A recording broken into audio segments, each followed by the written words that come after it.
आज हम बात करने वाले हैं पैसे पर। हर कोई इसे पाना चाहता है। ये एक एडिक्शन बन चुका है। आइए जानते हैं पैसा कहाँ से आया, किसने बनाया और ये हमारे लिए इतना ज़रूरी कैसे बन गया। इसके लिए हमें समय में पीछे जाना होगा। आज से करीब 17,000 साल पहले की बात है। उस वक्त पैसे का कोई नामो निशान नहीं था। उस समय इंसान शिकार करके खुद को सरवाइव करते थे, लेकिन शिकार ऐसी चीज़ है जो रोज़ नहीं मिलती थी। उससे निपटने के लिए इंसानों ने एक दूसरे से चीजें बदलना शुरू किया। एक कबीला खाना देता था तो दूसरा कबीला बदले में हथियार देता था। वहीं दूसरी ओर हथियार देते थे तो उसके बदले उन्हें खाना मिलता था। इसमें दोनों का ही फायदा हो जाता था।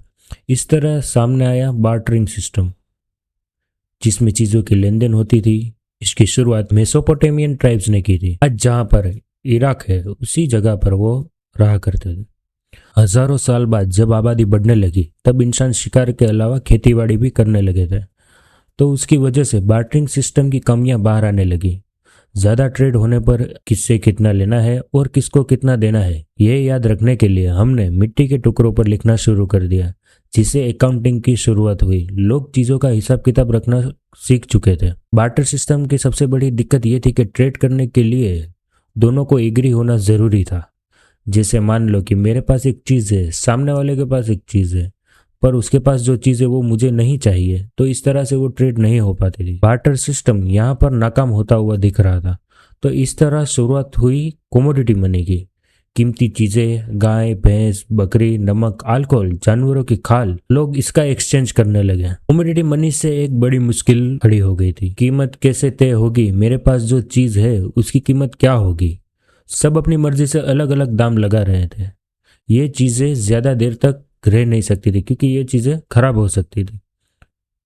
आज से 2600 साल पहले एंशिएंट ग्रीस में शुरुआत हुई मेटालिक मनी की। सोने और चांदी से बनाए जाने वाले सिक्के, जिसमें उनके शासक के नाम से सिक्के बनाए जाने लगे। इसके बाद तो पूरी दुनिया के अलग अलग शासक ने अपने नाम के सिक्के बनवाने शुरू कर दिए। हर कोई सिक्के का इस्तेमाल करने लगा। इससे ट्रेडिंग बहुत आसान हो चुकी थी। इसके भी कई नुकसान थे। ये ज्यादा होने पर इसे ट्रांसपोर्ट करना बहुत मुश्किल हो रहा था। सिक्कों का वजन, एक एक करके उसे गिनना, रास्ते में लूट का खतरा। इसे रिप्लेस करने के लिए हमें कुछ और चाहिए था जो कि हल्का हो, गिनने में भी आसान हो और स्टोर करने में भी आसान हो। 1280 के साल की बात है। चंगेज खान का पोता कुबलाई खान, जो चाइना में शासन करता था, जिसने छाल से पहला पेपर मनी बनाया। कोई भला अपनी कीमती चीज के बदले कागज का टुकड़ा क्यों लेना चाहेगा? लेकिन धीरे धीरे ये आइडिया पूरी दुनिया में फैल गया। लेकिन इसके भी कई नुकसान थे। बैंक लोगों को सोने के बदले पेपर मनी देता था। तब के समय में उस पर कोई रोक नहीं थी। वो बहुत सारे नोट्स छापने लगे। नोटों की सप्लाई बढ़ने पर चीजों के दाम आसमान छूने लगे। इससे इन्फ्लेशन बढ़ने लगा। लोगों के पैसों की वैल्यू घट रही थी।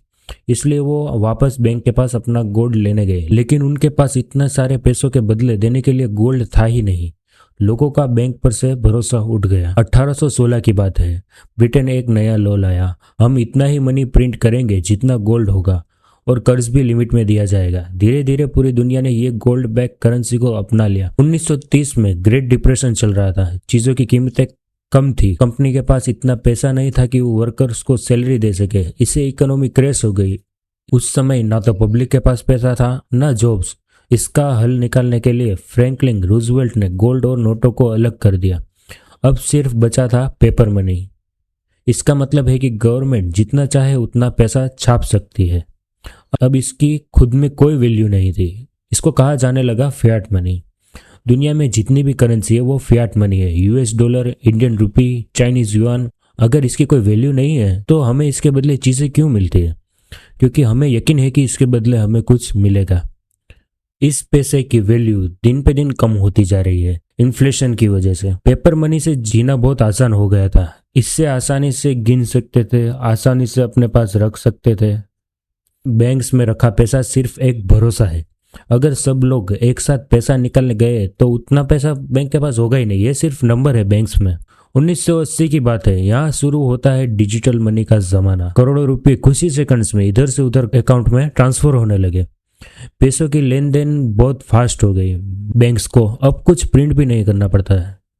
जितना चाहे उतना पैसा वो बस लिख देते थे। पर डिजिटल मनी को हैक करना मुश्किल है पर इम्पॉसिबल नहीं। इसी को ध्यान में रखते हुए 2009 में पहली बार पॉपुलर हुई crypto currency bitcoin. Credit card, debit card, UPI ये सब गवर्नमेंट के अंडर में चलते हैं, उनका कंट्रोल है उस पर। लेकिन क्रिप्टो करेंसी पर किसी का कंट्रोल नहीं है, उसे हैक करना इम्पॉसिबल है। क्रिप्टो करेंसी भी बस एक नंबर है डिजिटली कि वो बस वहां पर है। आज के लोगों का कहना है कि क्रिप्टो ही फ्यूचर है, फिएट मनी जीरो होने वाली है। लेकिन आप देखें तो बिटकॉइन की वैल्यू भी तो डॉलर्स में है। अगर डॉलर ही नहीं रहा तो उसकी वैल्यू किस में आकी जाएगी, उसकी वैल्यू हम कैसे आंकेंगे। आप देख सकते हैं कुछ ही वर्षों में हम कहां से कहां तक आ चुके हैं, सोने के सिक्कों से लेकर क्रिप्टो तक, जो दिखाई ही नहीं देता। क्रिप्टो करेंसी पर आपकी क्या राय है कमेंट में ज़रूर बताइएगा। अगर वीडियो अच्छी लगे तो चैनल को सब्सक्राइब कर दीजिए। मिलते हैं अगली वीडियो में।